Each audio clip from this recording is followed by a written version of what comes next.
All right, it's Thursday again. I'm excited. I'm glad for you guys to be here. I know a couple people were having issues getting on the call, so I apologize. Hopefully, they'll be able to join back in. I don't know what's going on there. Since we have some on the call, I assume that it's on their end. But this is the first time that's happening, so please bear with us with the technical difficulties. This week is fight.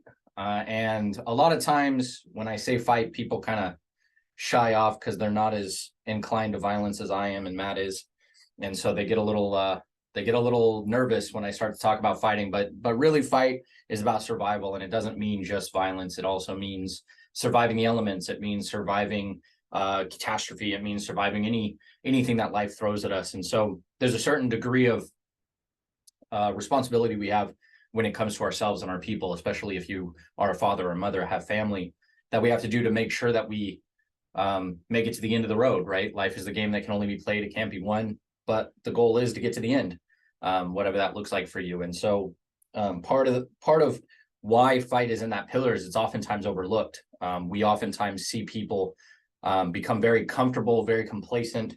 We do live, if you're in the US, we do live in a relatively safe society. We have law and order, we have luxury and decadence. And so that can sometimes insulate people, and it can make people think they got it all figured out just because they've never experienced it. Hey, Tish made it on. Great. That they don't need to prepare. They don't need to be skilled. They don't need to have these things ready because they assume it's always going to be there. And we just don't believe that here at Heroes Veritas. Anything can happen. The world changes. Things move. Things happen that we need to be prepared for. And if it never happens, I look at it very much the same way I look at condoms and guns. It's better to have it, not need it, than need it, not have it. It's the way it is. And so when we look at the fight pillar, whether that is in violence or survival or camping and things of that nature, it's better to have it and not need it than find yourself in a pickle where you do have catastrophe hit your life, God forbid, and you've just never prepared yourself, whether that's mentally, emotionally, spiritually, or physically. So we keep fight within our pillar, within the forefront of our mind, because it is our responsibility for our people to come home. It is our responsibility for our people to be safe and make it to the end of the road until they're called home. And so today, we're going to keep it real basic. We're going to talk about emergency preparedness. We're going to talk about what that looks like. This is something that I have been practicing for close to 10 years. It's something that takes practice. It's something that takes intentionality. One of the number one things that I always caution people against is don't go too big too fast. A lot of the people, when I say prep or emergency preparedness, their mind immediately goes to that show that was on Discovery, Preppers, where they have bunkers filled with food and tanks and all this stuff. And it's really not that critical. And it's not that hard if you know how to break it down and simplify it. So today we're going to talk about how to get started, what that looks like. We're going to talk about some of the myths and faux pas of being prepared and what people usually get wrong. And we'll go ahead and answer questions at the end. I know I got a couple of questions ahead of time, so I'll be answering those as well. Before we get started on the topic, again, just some red tape. I always say red tape, but I don't know if it's red tape. It's more just admin stuff. Again, the portal, we want it to grow. So if you know anybody that would benefit from these calls, would benefit from our community, our tribe, please let them know. We are taking registration. Registration is open right now. That being said, we do have another Heroes Veritas sponsored event coming up, I believe on the 18th, and Tish can correct me if I'm wrong. But that is a deadlifting event, if I'm quoting that correctly, where Heroes Veritas will be sponsoring it. It is hosted by Tish and her gym, but Heroes will be sponsoring it. And then at the end of which we'll do a little spiel, a little speech, kind of inviting people to join our tribe. Tish, can you explain to that a little bit more? I know I put you on the spot there. Yeah, sure, that's correct. So we have Absolute Flex Appeals doing a sanctioned powerlifting event. For our people, we call it the Spring Fling. It's an annual event. But this year we're happy to have Haas hosting us or sponsoring us. And so they're providing for us is an opportunity to give thanks back to our spotters and loaders who lift the weights all day long for all the people that are competing. So we're going to feed them at the end with some food, a little fellowship type thing, and then anybody who is, you can come and watch the event if you want to, but then just it's a gathering for the Heroes Veritas at the end of the day. I think we're planning for about 6 o'clock. It'll be a finger food kind of a dinner, so you can pop in, have some food, and then leave. But it's just a chance to meet with us in person, gather, kind of get to know some of the new Heroes Veritas people in your area, and then quick and fun. It's always exciting at a powerlifting event to see all the excitement when people are doing their deadlifts and the big weights are banging on the floor. So again, that's February 18th, about 6 o'clock for the gathering for the Heroes Veritas part, but you're always welcome to come earlier and just hang out and be a part of it. So we're grateful for Heroes for supporting and sponsoring us. Yeah. Again, fitness is part of our pillars, so it makes sense to support those that are taking their fitness to the next level, competing. Once we have some more details, maybe we just solidify those, Tish, maybe we get those out on the portal. That way people know where to go and how to get connected with us and things like that. Thank you. Moving forward, Sovereign Summit is still, registration is still open for Sovereign Summit. Sovereign Summit is our 3.5 day. We just pour into everybody that comes out. Our job is to ensure that everybody that joins and attends leaves with a new level, leaves with a new fire, a new inspiration, as well as the tools and the tactics to go and actually implement whatever thing that they're looking to accomplish in their life. That's just always a lot of fun. We get to pour into people in person, so there's a lot of energy shared there. The community gets to come together. Matt's been to one of my King's Callings, which was a men's only event. He knows how powerful that is. Tish has also been to a couple of my events. She knows how powerful those are. If you guys have any questions, feel free to reach out to me or the team. They can answer any of those questions, and if they can't, they'll reach out to me and we'll get them answered for you. But yeah, registration is out open. You can find the link inside the portal, but you can also go out to our website and find it there, heroesveritas.com. And if you know anybody that is kind of struggling or knows that they're meant for more, but they really don't know how to go about it, this is a great event for that. This is where we kind of pull on everybody's strengths, and we really encourage everybody to step outside their comfort zone and then they become bigger than they were before. And as a result, they generally find fulfillment and happiness within it. So we don't believe that these events, actually, we know that these events are not meant to tell you how to live your life, but merely give you the tools to live the life that you want on your terms. And so I know that's an area that a lot of people struggle with. There's a lot of pressures, a lot of things that come into play in life, and we try and wash those away and give you the tools to navigate those effectively. So hopefully we can see you guys all out there. I think we have, or we're targeting about 200 people at that one. So if you can make it out there, great. We're not going more than 200, mostly because of space, but also because we want it somewhat intimate so that we can connect with as many people as possible. So hope to see you guys there. That's June 22nd in Dallas, Texas. Again, more information is on our website or in the portal, depending on where you want to find it. So jumping into the topic, I want to be respectful of everybody's time. We're 16 minutes in, got all the admin stuff done, got some good conversations in. So emergency preparedness. Again, emergency preparedness is a responsibility, especially if you have people that are looking to you for leadership. Myself, I place myself as kind of a Boy Scout within my friend group.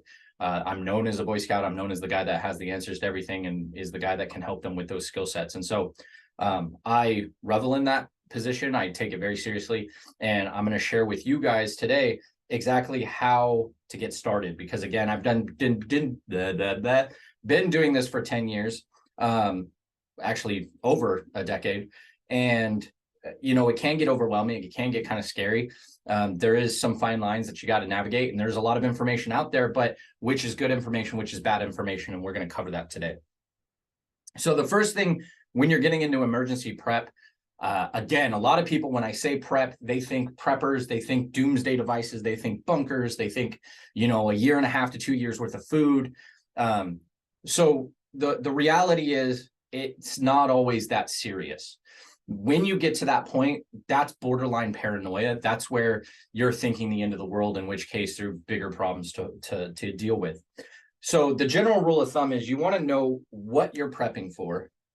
You want to know where you're going to be prepping for it, meaning, are you going to have to pick up and move during this time? Are you going to be stagnant during that time? Are you sitting still? And then you need to know how long you feel comfortable prepping for, right? And these are very personal questions in the sense that what you're prepping for may be geographically more relevant. It could be situationally more relevant.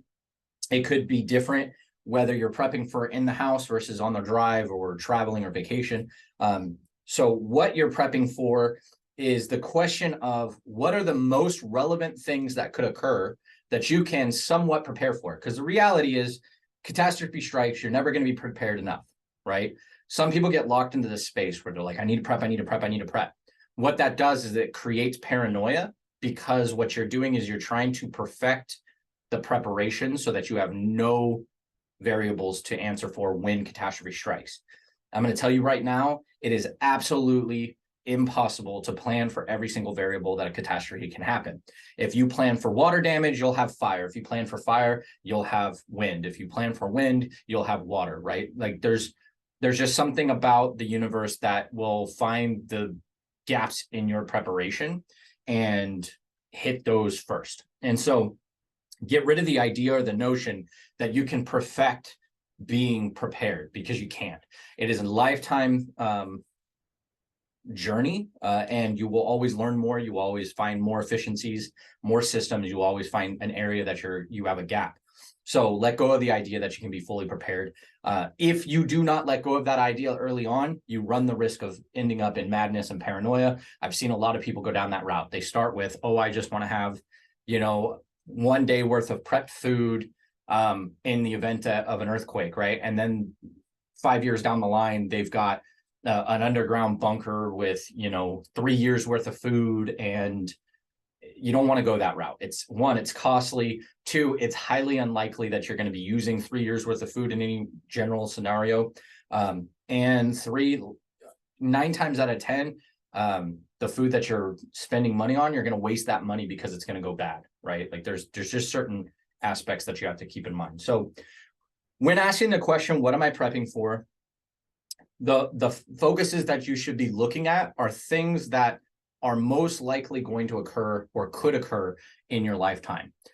These are things like forest fires, hurricanes, tornadoes, earthquakes, things of that nature. I'm going to avoid the invasion aspect, right? Like I'm not trying to go Wolverines here and give tips on how to deal with Red Dawn style invasion from third-party foreign invaders. That's something completely different. What I'm talking about when I say emergency prep is an emergency that is an act of God or an act of nature that is going to more than likely affect the people in our community. Now, is foreign invasion off the table? No, but that's a different topic. There's a different style of prep, and Matt and I can give you guys tips on that as well, because it's a whole other scenario, whole other skill set that you got to have. So in this case, the what being, say, natural disaster, fire, flood, hurricane, tornado, etc., is going to primarily be based on your geographical location, right? So for me, I'm in California. That means more than likely I'm going to have to prep for an earthquake, or I'm going to have to prep for a forest fire. I'm more than likely not going to have to prep for a tornado. I'm more than likely not going to have to prep for a hurricane. We're just not geographically situated for that. So prepping for those things aren't necessary. Now, the beauty is, if you're prepping for a natural disaster, the prep is primarily the same, right? Difference being, if it's, say, a tornado versus a forest fire, tornado, you hunker down in a basement, preferably, or in a bathtub, something that has piping that you can tie yourself off to, versus a forest fire, you got to get the hell out. So those are where those differ, but what you need, how long you need to have it for, etc., that's going to be pretty much the same. So where, right? I just kind of touched on this. Where are you prepping? One of those paranoia madness things that I see happen a lot is, I'm going to prep 3 years worth of food in my house, and this is a fortifiable position. And the reality is, if you've ever served in the military, if you've done any tactical training, you know that a house is not a fortifiable position. You can take steps to fortify it further, i.e. certain locks, certain deadbolts, certain mechanisms, but drywall can be broken through, wood can be snapped. It's not really a fortifiable position. So any scenario where you're going to be prepping for 3 years of holding still, it is more than likely you're going to need to move at some point during that time, and you're not going to be able to take that stuff with you. And so the general rule of thumb that I tell people is be ready to travel and be ready to travel light. In the event of an emergency, especially things like floods, forest fires, earthquakes, there's a high probability that the structure that you're in is not going to be a viable living space. If you're in a position where you have to prepare for a lengthy part of time. And so what that looks like is, are you going to have to relocate from where you're at to a new location? And if so, is everything that you prepped viable to be put into a vehicle or taken on your back? If you have to walk, maybe vehicles aren't available, right? In the case of forest fires, many people passed away in the last couple of years because they were trying to evacuate the cities, and the roads were so blocked off, the fire caught up to them and killed people in their cars. It's a very tragic thing that could have been avoided had they just done a little bit of prep, realized the evacuation plan earlier, left before the rush on the roads, or two, had an alternate escape, maybe, hiking it out, or, motorcycle, ATV, things of that nature, things that don't really need roads. And so when you're talking about where, and you're talking about what you need to prep, my general rule of thumb is 72 hours, 3 days. Anything past 3 days is going to take a little bit more skill than prep. And what I mean by that is, if you think about what it takes to live 3 days without shelter, without food, without water, means you have to prepare for shelter, food, and water for 3 days, which means you're putting it on your back or you're putting it in a vehicle. If something lasts longer than 3 days and you don't have a destination, then now you're looking at having to maintain certain items for longer periods of time. Theoretically speaking, if it is a natural disaster and not foreign invasion, you can go to a store down the road 20 miles away, 30 miles away, etc. So you really don't need to be packing in a week's worth of food, a week worth of this or that or whatever. It's just a lot of stress for no reason. And so early on, you want to be identifying in your preparation, before you even start setting up an inventory list, where am I going when things go sideways? How available are resources when I arrive? And how am I going to get there should something happen, right? With my friends, they were closer to the fires than me. We had an open discussion.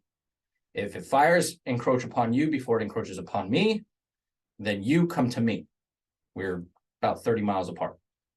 If the fires get to me before you, then I'm coming to you. And then we make our next plan there. If it reaches us simultaneously or at around the same time, we had a rendezvous point and we knew where we were going.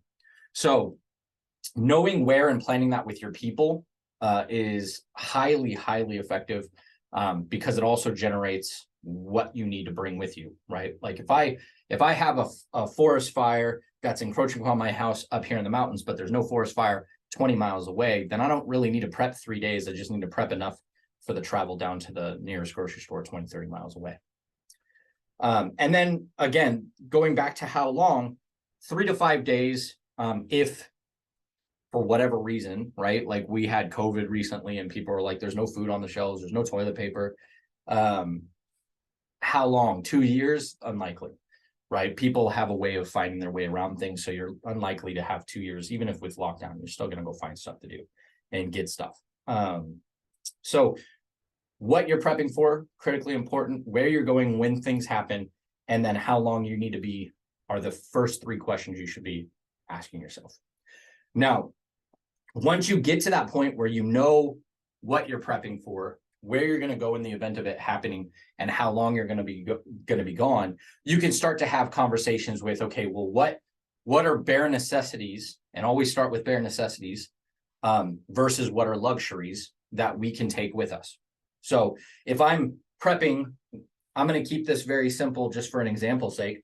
I'm going to prep for a forest fire. That means that I'm more than likely have to move. However, where I'm moving is probably not going to be also impacted by the forest fire. You're not going to really have a statewide forest fire generally, knock on wood. And therefore, there's going to be the same luxuries and accommodations in the neighboring area that you left behind. And so you don't really need to prep for an extended stay with a bunch of food and stuff like that. So moving into the actual scenario of, say, a forest fire, you are going to have to travel, right? You're going to have to leave your stuff and travel. Early awareness, meaning keeping abreast of the fire, wind changes, things like that. Almost every major natural catastrophe is tracked by local and state and federal governments. So everything from earthquakes to fires to tornadoes, there is some method of tracking. So become extremely familiar with those tracking systems so that you can get early knowledge of that. So knowing that you're going to have early knowledge, knowing what you're prepping for, knowing where you're going and how long you're going to be there, you then start to look at bare necessities.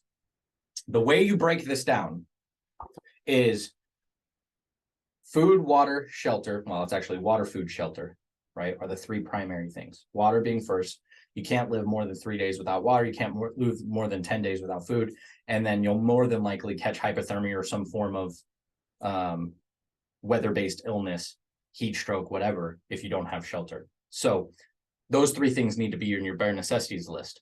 So how do you pack in food? How do you pack in water? How do you figure out shelter? Again, if you know where you're going, shelter's probably not going to be a problem. There's hotels, there's friends, there's other places outside of the impacted area. But it's always smart to carry an emergency pack. I have one emergency pack that I keep stocked year round. And anytime I travel, it goes in my car. It's just a backpack. It's about 40 pounds. I know if the car breaks down, I could hoof it with it. And there's about 3 days of supplies in there. There's things like toilet paper. There's things like food. I will probably pack water. There's no water in the pack from fear of it going stagnant and become, giving dysentery and things like that. But I have iodine pills, tablets for filtering water. I also have life straws. Life straws are great tools. They're basically straws with filters in them. You can put it into a dirty microbiome of water and drink from it, and it'll take out most of the unhealthy and adverse affecting bacteria. So, and it just occurred to me that I'm kind of jumping around, and it's probably because I'm very used to this topic. So I'm trying to break it down even further. So to help me with that, let me keep consistent here. So one thing that I will say that would be very, very helpful for everyone is I actually did post a emergency preparedness plan in the portal. Now, all you have to do is go to the fight pillar. You can either scroll through and find it, or you can type emergency in the search bar, and that will bring up the emergency preparedness post that I have. This is a PDF that I created for our community, for our tribe, based on this information. So again, this is the where. Where are you meeting? Where are you meeting out of the neighborhood, right? Again, if you're going to be moving from one position to another, let me see if I can get a zoom here. There are different meeting places. You can meet inside the neighborhood if it's like just your house is affected, but the neighborhood is safe. There could be an out of neighborhood meeting within 10 to 30 miles that you can meet. And then you have an out of town meeting place, which is 30 plus miles out. These are good to identify ahead of time and make sure everybody that you want to get there knows where these are, right? This is children, this is spouses, this is extended family, this is friends, whoever is in your immediate tribe, your inner sanctum that you want to be safe with you that would be impacted, they should know this information. This is important because when things go sideways, sometimes it's really chaotic. You don't have time to go and reach out to the extended group. You're focused on the interior group. And so this is a good way of making sure everybody gets to the right place at the right time through the chaos. This is very critical, tracking medical information, allergies, physicians, things of that nature. This is basically in case somebody gets injured. Now, this information is very specific to not having to move, just something went sideways, right? Like this is emergency preparedness. If say you're out in the front yard, you're taking down the Christmas lights, you fall off the ladder and people are like, okay, I don't know who to call for this, right? Most of us would call 911, but it's still important to have the physician information as well. This is really critical, especially if you have children, locations frequently spent. So this is tracking of where you would find them in any given day or time and where they would evacuate or rendezvous to should something happen, especially in today's world with like active shooters. If they end up bounding out of the school because they were able to get out before anything took place, and you hear about it, your children should know where they should be going from that school, right? So if there's a McDonald's, 4 blocks away, and I'll meet you there. If something happens, I'm going to that McDonald's, right? If there's a library, I will meet you there. So having these locations kind of beat into each other and very memorized will allow you to react faster in the event of an unexpected occurrence. So now we're getting into the different emergency kits. In this, I separated an office kit, a vehicle kit, adults, infants and toddlers, seniors, pets. So this really just gives you guidelines on where you would start. So as I said, water, food, and shelter is extremely critical. So water and food is almost always the top one on any emergency kit. Sweater, jacket, and extra clothing. A lot of people don't realize this. Having extra clothing is extremely critical in an emergency for a couple of reasons. One, most people's general homeostasis of temperature is managed by an HVAC system.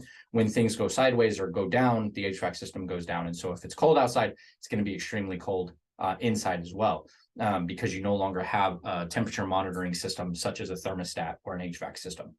Comfortable walking shoes if you have to bound out. Money on hand, so coins and bills, because sometimes during an emergency, electronics go down, so your card won't work. First aid kit, this is a basic triage kit, bandages, gauze. I highly recommend tourniquets and splints as well, if you can have those on hand in an office. Generally speaking, especially in California, earthquakes happen, things fall, people get broken legs, people get sliced arteries because things happen during earthquakes, and having basic tourniquet or splints can go a long way in saving somebody's life. Pocket knife is super critical. I know a lot of places in today's society don't believe in allowing pocket knives to be allowed in a public space, but I highly recommend having some form of multi-utility tool or a pocket knife. You'd be surprised how often those things come in handy. Gloves, especially in the event of earthquake, fire, tornado. There's a lot of debris, there's a lot of things that fall, and having gloves to move those things goes a long way, because there's a lot of broken glass, there's a lot of bent metal, and having heavy duty gloves could help you help somebody else. Flashlights, glow sticks, and extra batteries. I'm a huge proponent of headlamps and flashlights, especially headlamps, because it frees up your hands. So if you can have those, that's all the better. Emergency phone list. Again, this goes back to above, making sure that people know who to contact and how to contact. Personal items. Personal items are in the event you're going to have an extended stay, like you're stuck under, I guess, a toothbrush, soap, tissue. That's if you have a shelter in place. But also eyeglasses, any apparatus that you need in order to function wholly, definitely have that, medication being one of those. I included favorite book, crossword puzzle, or games. And the reason I say that is because sometimes shelter in place situation can extend for multiple days. If you have everything else, you're not going to be as freaked out or worried because you've covered everything else. So you're going to be more bored than anything. And so having those things will keep your mind from kind of spiraling into, panic or worry or hopelessness, especially crossword puzzles or mind games. Those are really good to keep you going. Vehicle emergency kit, again, starting water, food, sweater, jacket, comfortable walking shoes, and money. These are standard, right? But also flashlights, light, right? Extra blankets, first aid kit. Again, make sure you have tourniquet and splints. The cool thing about a vehicle emergency kit is you can put it in and forget it. And the first aid kit can be a little bit bigger, right? So you can have, thermal blankets, fire blankets, things like that. Again, pocket knife. I think everybody should carry a pocket knife with them at all times. Waterproof matches, especially with a vehicle emergency kit. Having just any type of fire system is great, because if the car breaks down and you're in the middle of nowhere, the car is going to get cold and you don't want to waste the battery or the gas keeping yourself heated. I know a lot of people that do that. Historically, hearing about different scenarios with people that got caught unawares, they leave the car running. They end up getting stuck in snowbanks or something of that nature, thinking that they're going to be fine because the battery will last or the gas will last. It runs out, and then now they're stuck, trapped inside the car with no way of getting out because they stayed within the vehicle while snow piled on top of them. Flares and comparable marker LEDs. Flares are phosphorus flares. You can get the bright red ones you can put out. A lot of people do this in the event of an accident, but now we can get LEDs that are just as bright, that are reusable, which is nice because flares are one use, and they burn out over time. Work in heavy duty gloves, again, jumper cables, super important in the event of battery. This also helps you help other people. Pencil and paper. Pencil and paper is really critical, especially if you're going to be navigating away from the vehicle. You can leave notes for people that might find the vehicle and what direction, what heading you took, what you were looking for as far as, you know, and this is going more into land navigation, but what kind of milestones you're looking for, not milestones, geographical markers that you're looking for to kind of plot your course and which way you're going. Tools, basic tools, screwdriver, pliers, wire, rope, hammer, shovel, etc. These are tools to work on the vehicle if you have that knowledge. We'll get into skills towards the end of this conversation. Maps of your most often traveled routes. I know a lot of people nowadays, they rely entirely on their phone. They have no idea even how to read a legend or a map. You should, again, going back to the skill sets, you should really know how to do that. And you should keep those nearby. If it's an area that you travel often, but you don't really know where you're going, a lot of people don't realize this, but once you're on the ground on foot, things are a lot bigger than you think. And it's easy to get pointed in the wrong direction. Again, personal items, special needs items, medication, diapers, infant formula. I highly recommend a fire extinguisher. In fact, just last year, my parents had a short in their SUV and it literally lit their entire car on fire. So started in the engine bay, crept up into the dashboard, and they got out safely, luckily. But the entire car just caught up in flames just because of a glitch in the vehicle. And then again, if you're going to be stuck for a long time, having a book, puzzle, something to keep your mind active instead of focusing on the hopelessness is really important. So now this is like what you should be thinking about needing in those kits. Again, these are basic emergency kits. You can add or change anything that is based on what your specific needs are, right? Like I might not have eyeglasses, but somebody else might need eyeglasses. So that's a simple example, but these are general things to think about that most of us in the event of in the heat of a moment might not think about. So like an adult, again, flashlight, glow sticks, extra batteries, headlamps, portable radio and batteries. This is really important if you want to keep abreast of things and you don't want to waste your phone battery. If you know things go sideways, maybe there's an evacuation order in play, you'll want a portable radio. There's ones that have a hand crank. There's solar ones now, so that you can keep up to date on what's going on. Your keys, money, again, glasses, contact lenses, solutions, any medications. You want at least a week supply. Again, going back to that 3 to 5 day, this is more 7 day. Prep for your medications, comfortable shoes. The other thing about medications I'd like to note is I know a lot of people that will set and forget their medications and they don't have a routine to check back on their kit, which we'll go into later, and they end up having their medications go expired. And expired medications can have really adverse effects that can have psychedelic or psychotropic effects on your brain, and it can cause you to kind of get loopy and things. And so the number one thing you need in an emergency situation is your mind. And so if your medications are mind altering, you just got to keep that in mind as well. Comfortable shoes, sweater, jacket, extra clothing, whistle. Whistles have a way of piercing through a lot of noise. So yelling, because of the frequency that most humans' voices can get to, it just becomes background noise in it. So it becomes very difficult to discern somebody yelling for help versus just ambient noise. And so having a whistle is very shrill, and that frequency seems to pierce through all of that stuff. So having a whistle is very important. Sunscreen is very important, especially if you're going to be traveling because you have to, bound from a vehicle. Sunscreen will be important, or some way of covering your skin, because sun burns can cause, heat stroke, heat exhaustion, can really make for a miserable time. Pocket knife again. Watch your clock. You can take and bring that. It's really not that imperative, especially depending on your skill sets, but you can bring it. Paper and pencil again. Okay and help signs are really good idea. Sometimes, in the event of a fire, especially, you can't really speak because of the smoke in the air. So having signs helps. Pre-made signs, emergency phone list, copies of important documents. This is really good. especially if, you know, it's a fire or a flood. You want to protect these documents. So having copies of them in an easy to go grab bag is really important. Building an emergency kit for the home and work. So this is what we talked about above. And so ensure that it has emergency supplies, prepared and ready for use during a disaster. So that square shouldn't be there. But first aid kit, personal items, toilet paper's jungle. So I have this conversation with Matt the other day, wipes versus toilet paper.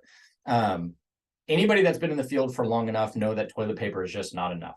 However, wipes you keep for yourself. Toilet paper you use as trading commodity because it's jungle commerce. So in the event of a survival situation where there's multiple people in that situation, toilet paper becomes a very high valued commodity. You can use that to trade for food, tools, etc. And so having toilet paper on hand is very critical. But I do highly recommend, antibacterial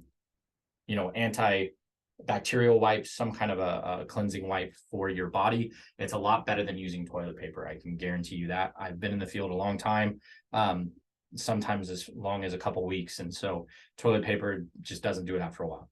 Ziploc bags, plastic grocery bags. Now, you don't need these things, but they have a lot of uses in a survival situation that you wouldn't necessarily think about. And we can talk about what that looks like in a future call or maybe even a course inside the portal. But Ziploc bags and plastic grocery bags can be used for everything from getting clean water to filtering water through UV, packing out foods that you're worried are going to spoil, which is what they're normally for. But they also can keep things dry that need to stay dry, like matches.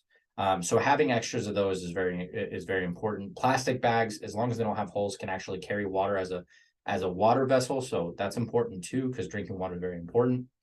Again, anything to keep your brain, out of hopelessness. Work gloves, lightweight blanket, plastic ground cloth. Plastic ground cloth is great, especially if it's the winter. It creates a barrier between the ground and you, which helps keep your body heat in.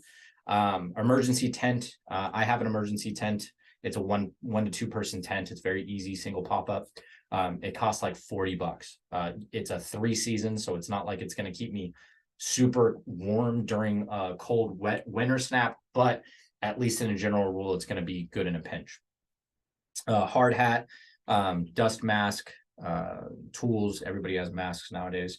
Water, snacks, etc. So these are just ideas to put in your pack. You don't have to take them, and there might be more, or there probably is more.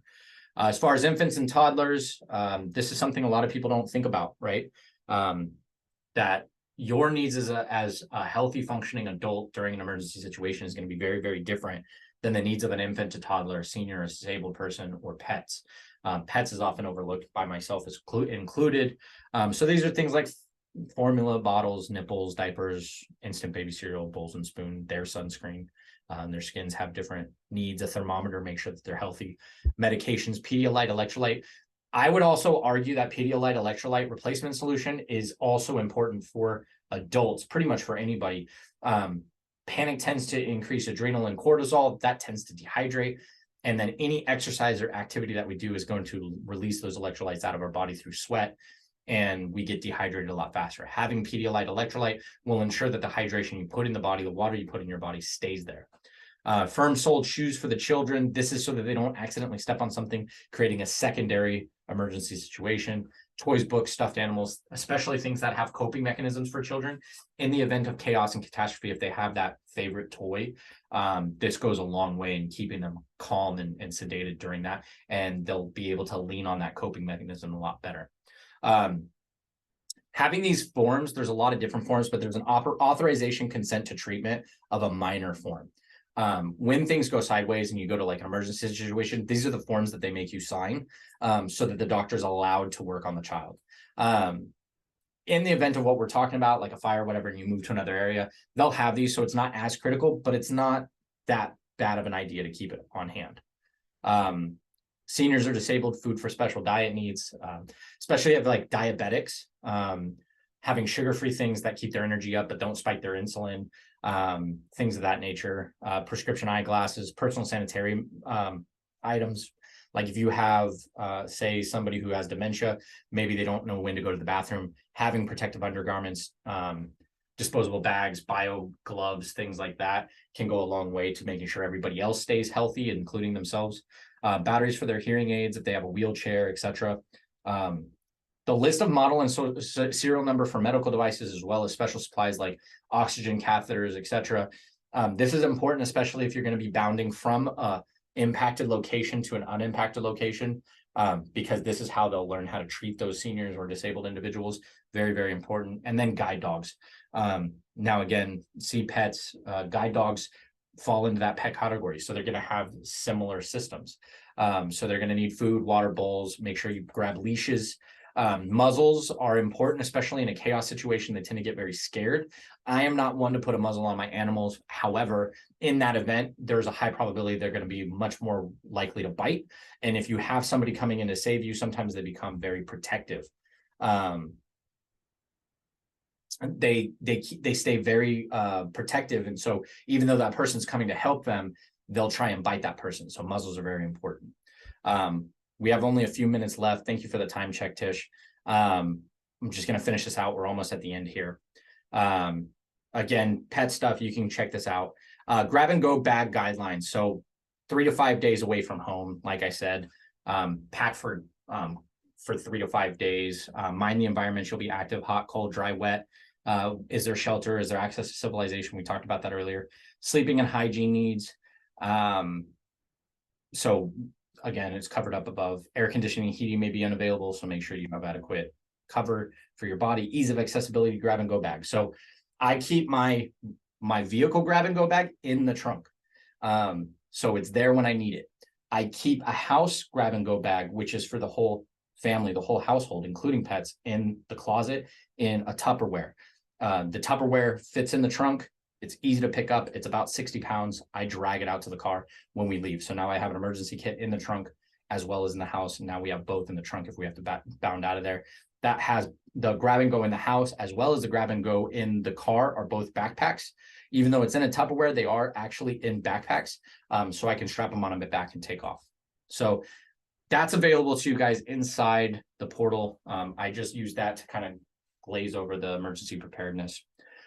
One thing that I want to cover before we jump into questions is at some point you have to realize, as I mentioned earlier on, you cannot prepare for everything. You cannot have enough stuff to avoid a catastrophe. So that's where you have to rely on skill sets. The more skills you have, the less things you need. So for me, I know how to hunt and field dress animals. I know how to track animals. So I know I don't need more than a few days worth of easy, accessible food because I'll go out and find my food. I know the wildlife in the area. I know what's available to me. I know there's squirrels, ground squirrels.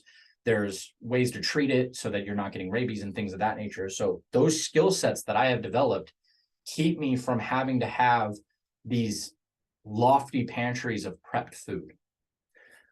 So focus on skill sets. Skill sets that are really critical that a lot of people overlook is being able to make a fire from nothing, being able to stay warm when it's cold, being able to stay cool when it's warm, being able to find natural water and healthy water, being able to sterilize water so that you're not getting sick, proper knot tying.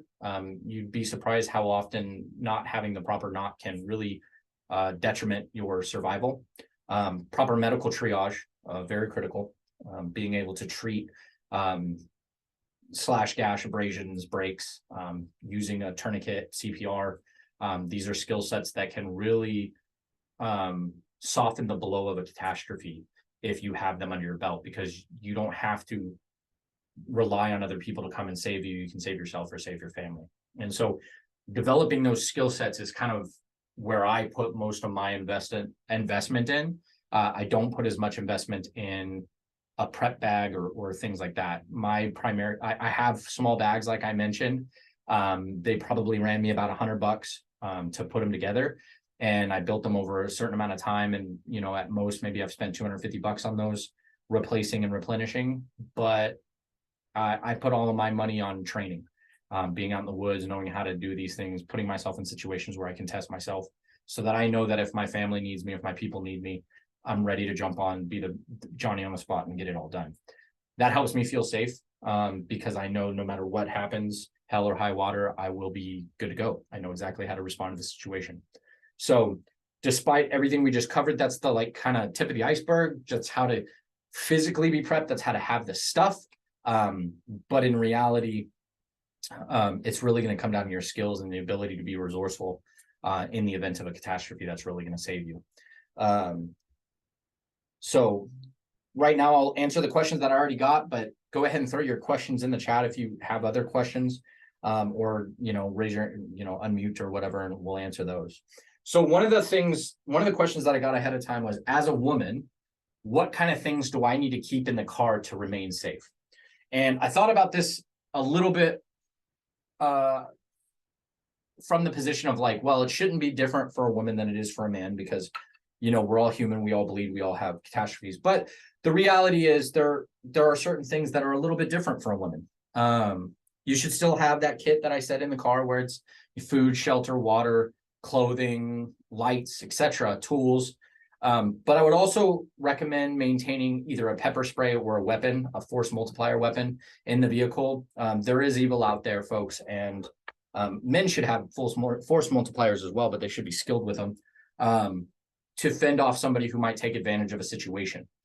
And that comes down to situational awareness, right? Like, just because somebody's there doesn't mean they're there for your benefit. So being very mindful of who you keep in the circle. So as far as the kit goes, all the same things that are listed on the PDF, but I would also add a force multiplier tool.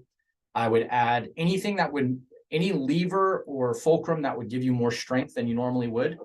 So if that's a jack, if that's, understanding how to get leverage to lift things off of people, because you might not be as physically strong as a man, right? I know for a fact I can deadlift around 450. So that means I can pick up a rock that's about 450 pounds, maybe a little less, maybe a little more in the heat of the moment. If you're not at that point, then you need to properly understand leverage and fulcrums, and that's just basic physics. Again, going back to skill sets. But yeah, force multiplier tool would be the only woman specific thing that I would recommend in your kit. Everything else is standard. And then I also had somebody say that anytime I think about prep, it makes me scared. Prep makes me fearful or anxious or paranoid. Is there a way to get around that? And it really comes down to being prepared, right? And avoiding the madness side, putting parameters on your preparedness, excuse me. The reality is that most people that feel anxious or paranoid is because they either A, have no preparation whatsoever. They don't have the skill sets. They don't feel like they're competent enough. They don't have a pack. They don't have preparations. Or B, they've gotten to the point where they have tried to prepare for everything. And that goes into madness and paranoia, which is what I cautioned against at the beginning of this call. Prepare for what is most likely, then rely on skill sets and resourcefulness for everything else, because otherwise there's no way to prepare for everything and you'll never get to that point. So if you find that thinking about a preparation is fearful, decouple the situation from the prep. What I mean by that is find the common denominators, like I mentioned earlier, of all the things that could potentially happen. If it's fire, if it's earthquake, it's whatever. Take foreign invasion off the table. That'll make you very fucking paranoid, and there's nothing you can do to prepare for foreign invasion anyway. A lot of people get into that road. That you get into that road where they want to be, the Wolverines from Red Dawn, and they start kind of losing it. Again, there's a whole other prep for that, and that really comes down to more skill sets than it is physical prep. Once you've identified the commonality between, car breakdown, fire, water, or flood, tornado, etc., then you just start plugging in food, water, shelter, medical, etc. That list is a really good start. And then you just forget about it. And you just tell yourself, every time you start to get into that mode where you're like, oh, fuck, I need to prep more, I'm already prepped. Now you could take that a step further and say, okay, I'm already prepped, but let me make sure the prep is still good. Let me make sure that the stuff is not expired. Let me make sure that it's still in good working order. Let me test the batteries. Let me test the flashlights, right? You can get into a system of testing. And then what I would recommend further is create a routine with your emergency preparedness. So for me, it's quarterly. Once a quarter, I check my pack. Mind you, anytime I travel longer than 20 minutes, I have my emergency vehicle pack in the car. So that to me gives me solace that if anything happens, I know I've already prepped that every 3 months. Every 3 months, I make sure the food isn't expired. I make sure that the batteries work. I make sure that the tools are still in good working order. I make sure my axe is sharpened. That's one thing that wasn't on the list that I should have put on the list is, tools like machetes and axes and things like that can come in handy as well. But I make sure all that stuff has happened every 3 months, and therefore the rest of the time I don't worry about it. I already checked it off. It's done. And anytime it pops into my mind, oh, I wonder if I'm ready. It's like, well, yeah, I just checked it in January. I just checked it in April, right? Like you can make that change. So I hope that answered your question. If it didn't, feel free to ask clarifying questions in the portal or here. But I'm happy to answer it more in detail. Any other questions on the call? That was really good, Tim. I appreciate that. I know one thing I've come up with is in a neighborhood scenario, if your neighborhood goes down, like in today's world, most people don't really know their neighbors. So is there a good way to kind of start that conversation without being like, hey, let's start a neighborhood watch or, whatever. But how do you approach your neighbors before scenarios happen and just be like, hey, can you be my friend? In case things go south? Like, how do you start that? Serve. Be of service. It's probably the best. I have this question come up a lot because I know all my neighbors. And the minute I'm working outside, they're all at my house asking me if I need help. Do I need tools? And it's because I serve, right? Like my neighbor on this side of me, we have a shared front yard and our trees drop leaves. I make it a point, even though we both have landscapers, to go out there and rake the leaves for them. The reason I do that has nothing to do with really them. It's letting them know I think about you. I know what you need. I'm going to come out and serve. You don't have to ask me. It's not an expectation you have to deliver backwards. It's just I'm here to serve you.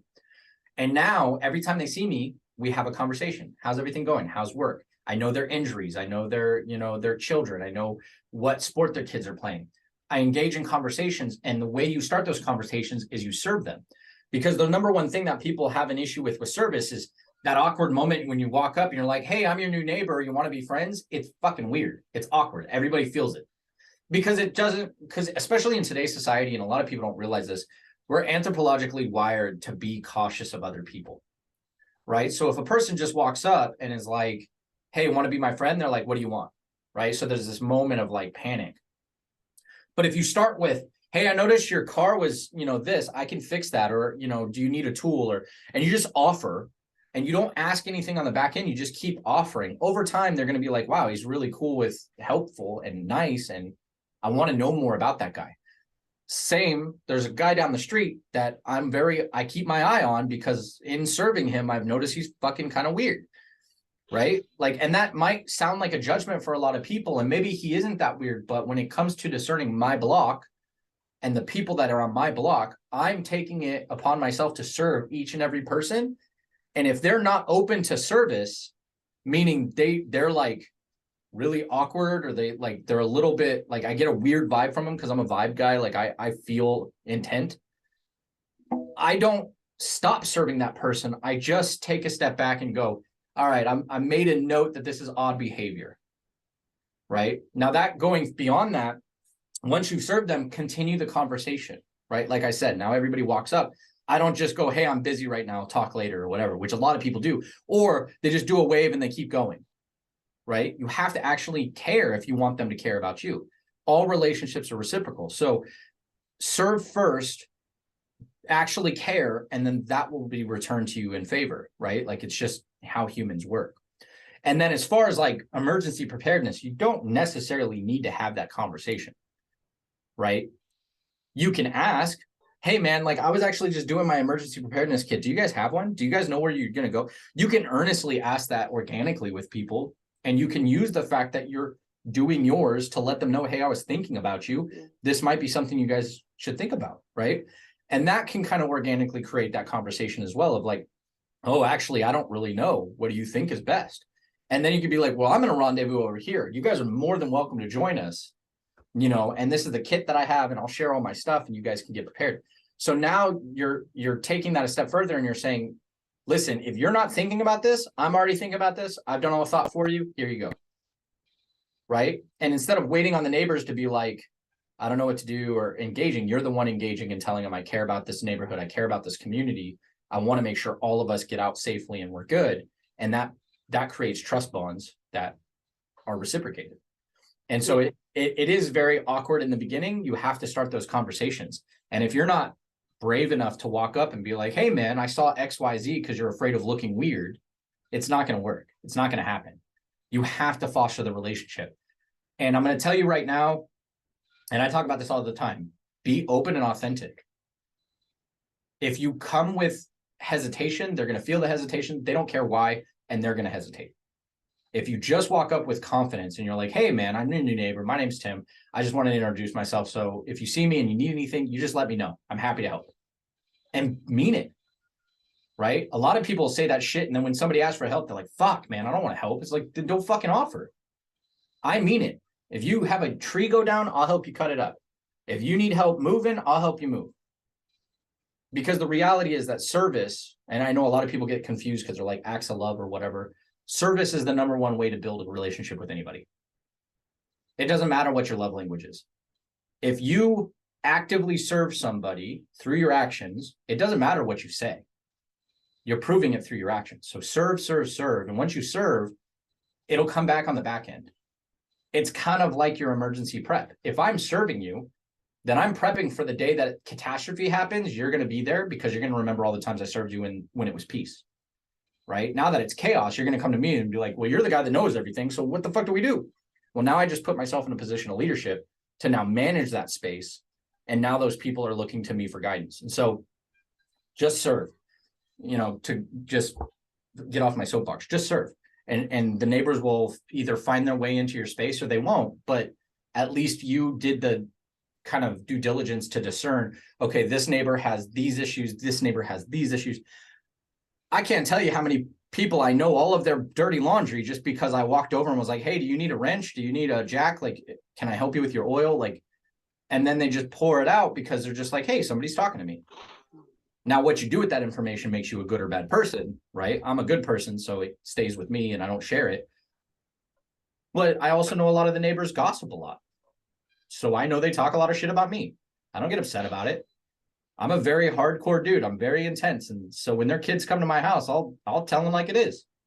I know that garnered some shit talking, but at the same time, on the back end, I'm still serving. And so it doesn't really matter because like I had a neighbor the other day come up and he was just like, hey man, I really appreciate you always guiding and teaching my kid. All right, cool. Fostering relationships, right? So it's just service. Whenever you want to, especially when it comes to, don't wait for the emergency to serve. Right? Get ahead of it. Serve when it's at peace so you don't have to worry about it when it's chaos. Because if you serve in peace, once chaos happens, you've positioned yourself to be of service in chaos. It's just people will start to label you as the guy to serve or the person to serve. Cool. Thank you. Of course. Any other questions before we close out? I know we're 6 minutes over. All right. Well, I love that everybody was able to join today. Thank you for the questions. If any more questions come out after you've reviewed either the emergency list or watched this video, feel free to throw them into the portal or ask directly. You feel free to ask to any one of us. Me and Matt especially have done prep work for a long time. So we're very well versed in not only the skill sets that are necessary, but also the packs that you need to have and the different degrees that you need to designate them. And we'll see you in the portal. Thank you, everyone. Have a great day. Bye-bye.